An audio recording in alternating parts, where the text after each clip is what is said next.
Hello, my name is Na, and in this video I'm going to be doing a market recap of the year. So if you don't know me, I like to crochet and knit, and this year I actually started selling my crochet stuff at markets for the very first time. I started crocheting in December of 2020, so now it's December 2024, so I've been crocheting for 4 years. I had my first market this year in July, and I just finished my last market like last weekend. In total, I've done 6 markets since July of 2024, and I thought I would go over like kind of my experience, I guess, and what I made, what I sold, what I think about markets, selling your stuff at markets, specifically selling crochet because that's what I sell, or that's what I make, and I'm gonna hopefully work on this pattern test while I do that. I'm not gonna go over each market individually, I'm just going to kind of go over it as a whole and talk about my experience for each of them.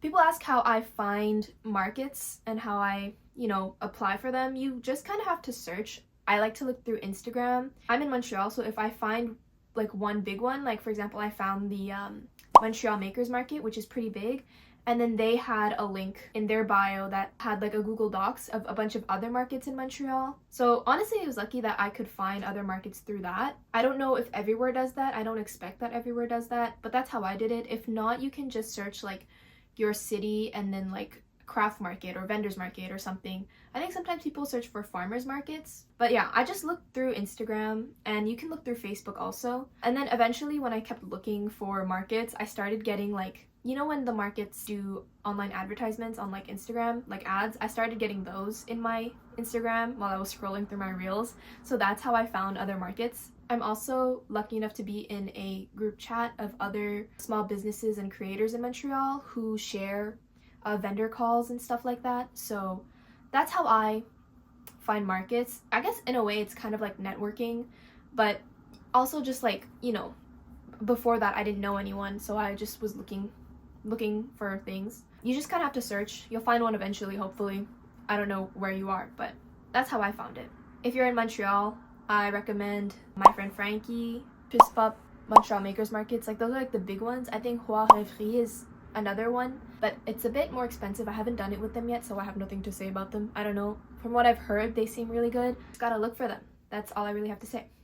Anyway, so for the first one, it was the No Clue Collective pop-up on July 14th. That was my very first market, first time selling. It was kind of slow. I did really well only because like friends and family came by. Even without selling stuff to them, I would have made some profit, because one girl actually came by and bought $59 worth of stuff, I think, which my table fee was only $60, and then I had sold other stuff to other people. So I would have made some kind of profit if my friends and family didn't come by, but I'm happy they did, and I made a lot of money that day. It was definitely a good experience for like my first market, but I don't know if it was like super realistic because the numbers really inflated, like I said, because friends and family were there. But I think even without them, I would have been satisfied. Like I made at least $100 from like strangers that I didn't know who came by. The organizers were really nice. It was pretty slow. I met another crochet person there.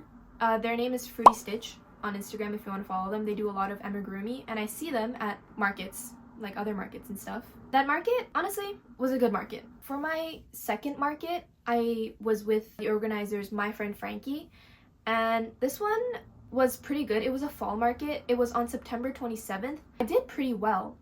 I don't remember how much I made. I think I made like 100 something. This one was just one day. I really liked this market. I did quite well. It wasn't too cold, but I don't think it was warm. It was outside. This was the first and only outdoor market I did this year. It was my second market. It was an outdoor market, and it was fine. That's kind of it. That's all I really have to say. I really liked my friend Frankie, and I had another one with them on my third market on October 26th. This time it was indoors. It was in the basement of the church, because the first one was outdoors at the church in the little garden. On the 26th of October, it was indoors. This one was honestly pretty slow. It was getting colder for sure, so that's why it was indoors, because it was cold outside.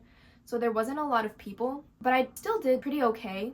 Like I did decent. I made my table fee back, and I think I made about maybe just a little under 100, which honestly, it's not great, but just for this being like something I do on the side as a student, unemployed, that's fine. Like an extra 90 bucks is good for me, honestly. I'm happy with that. Then I did one on November 2nd with my friend Frankie, and honestly, this was the worst market I had.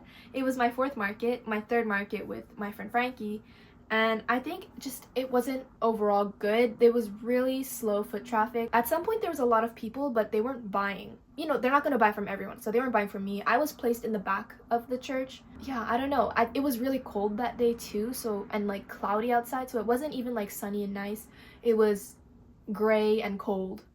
So I don't think a lot of people were going out. And it was kind of like a kind of impromptu. Like the vendor selection I think was like 2 weeks before.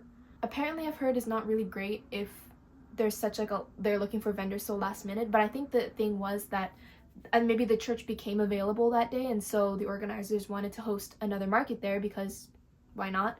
So I think maybe that's what happened, and I don't know, just a lot of different factors made it so that this was my worst market. I sold one thing. It was a blind bag for a keychain for $6, and the table fee was $60. And then right after that, on November 23rd, I had possibly the best market just because it was one day. It was from, I think, 11 to 6, so 7 hours. And I made like over $200. I made almost $300 just with that 7 hours. And that one was at my elementary school. It was really nostalgic to be back in the gym, and the gym is tiny. Like, it's actually so small. And I was the only one selling crochet, and since it was an elementary school, a lot of kids wanted the plushies, and so I sold out of plushies, and I think I had one left, and I donated it to their holiday gift basket. That market, my favorite market. It was in my elementary school. I saw my high school math teacher and English teacher because I think their daughters go to the elementary school now. That was weird. Yeah, I saw some people that I never thought I would see again. And I made a lot of money at that market. I sold a lot of plushies because of the kids, and I had lowered my prices quite a bit just because I was like, it's an elementary school, they're kids, like it's the kids getting like 10 to 15 bucks from their parents to go spend. So if I sold my plushies for like $18-20, like they wouldn't have enough to buy it. And I know like the parents are buying it for them, whatever, but I just felt like for the kids I would lower the prices, so I did, and I sold a lot. So I guess it was worth it in the end, because if I had kept my prices higher, I probably wouldn't have sold as much as I did. And then my last market was the Puss Pop market from December 13th to 15th. So it was a 3-day market, Friday, Saturday, Sunday, and it's the one that I just did last weekend. This was also a really good market. I had a really good time. Profit-wise, it's, I think, double the elementary school one. Yeah, I don't know. The elementary school one and this 3-day market are pretty similar of how good they were, of how much I enjoyed them, because I did really enjoy both of them. I made quite a bit of profit. I met some really nice vendors at the Puss Pop market, so I'm really happy, and I think it was a really good last market, and it was the first time I did a multiple day market. So before I was only doing like 1-day events, and this time instead of doing a 2-day event, it was a 3-day event. It was so great. I really want to do it again next year. I don't know if I'm gonna do like summer ones, but maybe more fall and winter markets. I think I will enjoy more. I only started in the summer, and I did one market in the summer, and then I did fall ones. That's kind of what I'm familiar with, and I think from what I've heard of other vendors, like fall markets and like Christmas winter markets do really well because, well, obviously around Christmas time people are shopping for gifts. I don't really know why the fall ones are popular, but the one I did on September 27th wasn't bad. I'm gonna hopefully do more of these next year. Actually, in 2025, I have already my first event booked with the Montreal Makers Market, so I'm pretty excited. I've applied, I think, 2 times, and I got rejected the first time. This time I got in, so that's nice. No, I didn't get rejected. I got waitlisted the first time, and now I got in. So I already paid the fee. It's already set. I have to start making stuff, so you'll see crochet market prep of that. Sorry, I'm all over the place. The Puss Pop market was great. This time I shared a table. So the first 5 markets, I had a full 6-foot table. They each cost like $60, and since it's just one day, it's $60, but the elementary school was $50, and I did so well for that one, so that was good.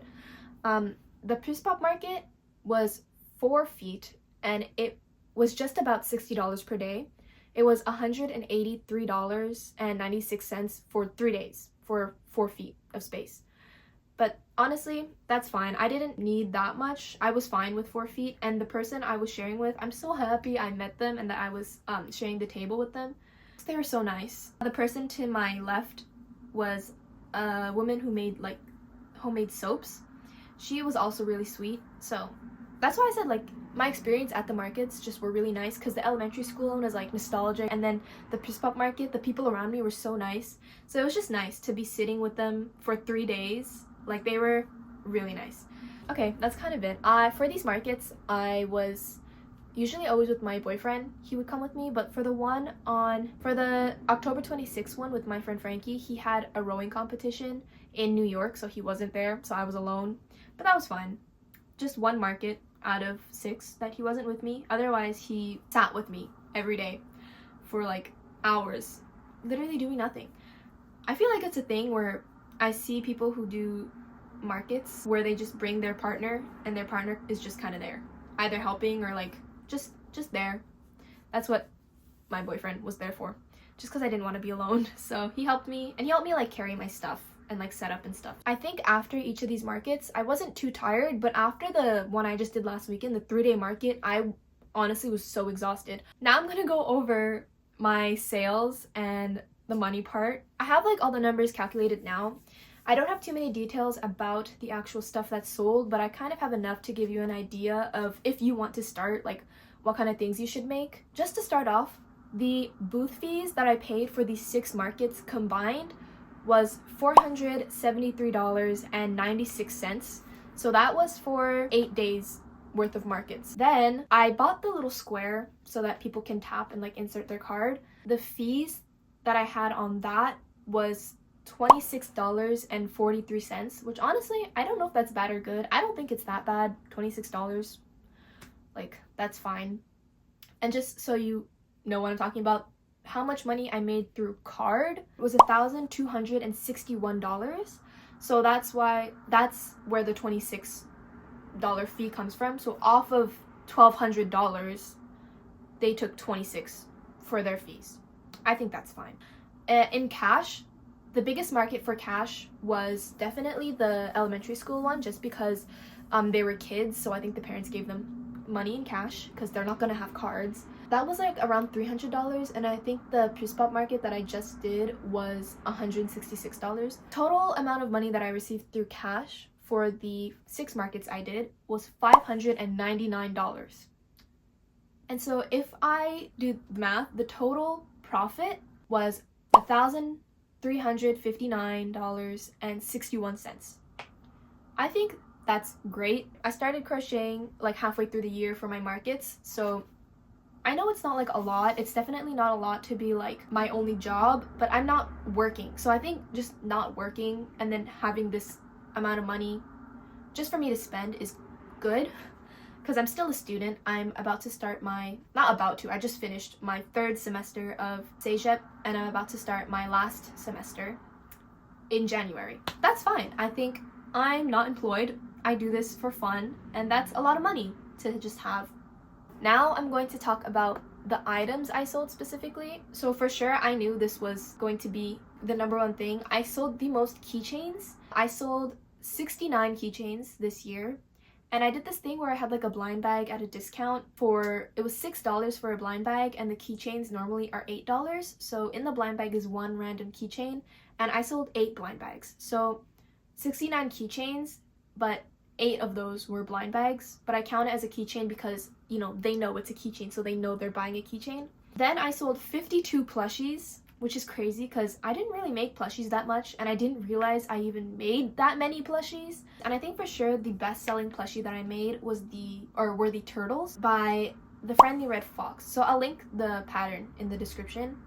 But yeah, I made so many of those turtles, and I think I sold all of them. And I even had to make 2 extra turtles for my boyfriend's mom so that she could give as gifts to my boyfriend's little cousins, so her nieces. I made so many turtles and I sold out. So I sold 16 turtles, and I had made those 2 extras. So total I made 18 turtles this year, and they are all gone. Then the next best thing I would say are the penguins, which again is a free pattern. I will also link it in the description. I think these are great market makes because they are like, the penguins take me like max 30 minutes if I'm like really focusing, like 30 minutes, and they're really simple. I already have the pattern memorized. Like, I could make one right now if I had the stuff, but they're really easy and they're quite small, and the turtles take me about an hour to make. I think they're really good market makes. and you should make them for your markets. And I think they're pretty popular. I know people say that the leggy frogs are really popular, but I've never made one, so I don't know. I also made some frogs, which were the Tangly Todd the Toad frog. Tangly Todd the Toads. I guess they're not frogs, they're toads. By Crochet by Ruth 77. I'll put the pattern again in the description. This one is a paid pattern, but I really like it, and I've made 6, I think, and I sold all 6. I also made some Totoro Bobas, and I sold 4 of those. The Totoro Boba is by Sochimochi Crochet here on YouTube and on Instagram, Kimberly. She's so nice. I think the pattern is really cute, and it's pretty quick actually. It's pretty quick. I think I just hate like gluing stuff on. You can sew them, but I also hate sewing, so I just hot glue like the details on. My least favorite part, but the outcome is really cute, so I recommend. There's the mini version and the jumbo version. I haven't made the jumbo version, I've just been making the mini versions. And I have the Fruit Frog pattern by the Stitch Studio CA. That one is also a pay-for pattern, but I bought it on sale. I don't know if it's still on sale. I'll put it in the description. I made 4 of those, or I made 5 of them, and I sold 4. One of them wasn't even a fruit. I just made a green frog, and that sold, so I sold 4 of those. I still have 1 blueberry frog left, but honestly, I really like that one, so I might keep it. And I made 3 of those really weird looking Kirby's. I don't know if you know what I'm talking about. It's in one of my other videos. I think it's in a thumbnail. They're really weird looking Kirby's, but yeah, I sold 3 of those. And a bunch of other miscellaneous stuff, like my friend made some platypus and a balloon dog. Yeah, my 52 plushies also includes my friend's stuff, but I think she made like less than 10 things, I want to say. Most of the plushies I made. The next thing are bags. I sold 14 bags. I sold my first star bags at this last market. I sold 2, which I have 5, so I still have 3 left. I'm not making any more of those. I'm just gonna try to get rid of them. And 14 bags also includes the little cherry blossom pouches that I made. I really like to make bags and stuff. I've made a few more, but I think I need to make them more unique for them to sell. I think things that sell more easily are smaller stuff, like I said, the keychains and the plushies. Sorry, I never went over the keychains. The keychains, I made these little crab keychains that are so popular. I think I've made like 20 something of them with leftover red yarn I've had. Like, it's literally not even, I'd never had a full ball of red yarn. I just had like scraps, and I made 27, and I sold basically all of them. I think I have 4 left, and I'm keeping 1. So I have 3 left, I think, to sell, and I need to get more red yarn for that. Definitely the crab keychains sold the best. Out of 69 keychains that sold, I sold like 20 crabs. Star keychains do really well. I'll put the pattern in the description as well. I think it was a YouTube tutorial I followed. Those sold well. I think people would like it if you put eyes on them. That'd be cute. Yeah, I had bow keychains. I still have a bunch, and I'm just trying to get rid of them now. I'm not going to be making more bows. Oh, I did the Lily of the Valley keychain by Lil Things on Instagram. Again, patterns will be in the description. I made quite a few of those, and I sold quite a few. I think I just have 1 or 2 left over. I think I have 1 left over of the Lily of the Valley keychain. Initially, I had done white versions and cream versions, but for this last market, I just decided to do white because I didn't want to bring cream yarn with me. It was too much yarn to bring with me, so I just did white. I think people preferred the white ones anyway, so just interesting if you want to know that. You can make other colors too, but I just thought like the white and the cream were nice neutral colors, and I didn't see any nice shades of pink or like blue or anything that I really wanted to make the flower part with, so I just stuck to white and cream. Okay, sorry, this video was all over the place. I'm just gonna end it here. I'll tell you how many items I sold. So I sold 148 items this entire market season for me. So since July 14th until December 15th, I've sold 148 items. I'm happy. I'm gonna go now, and you'll see me in the next video. Subscribe and follow my Instagram.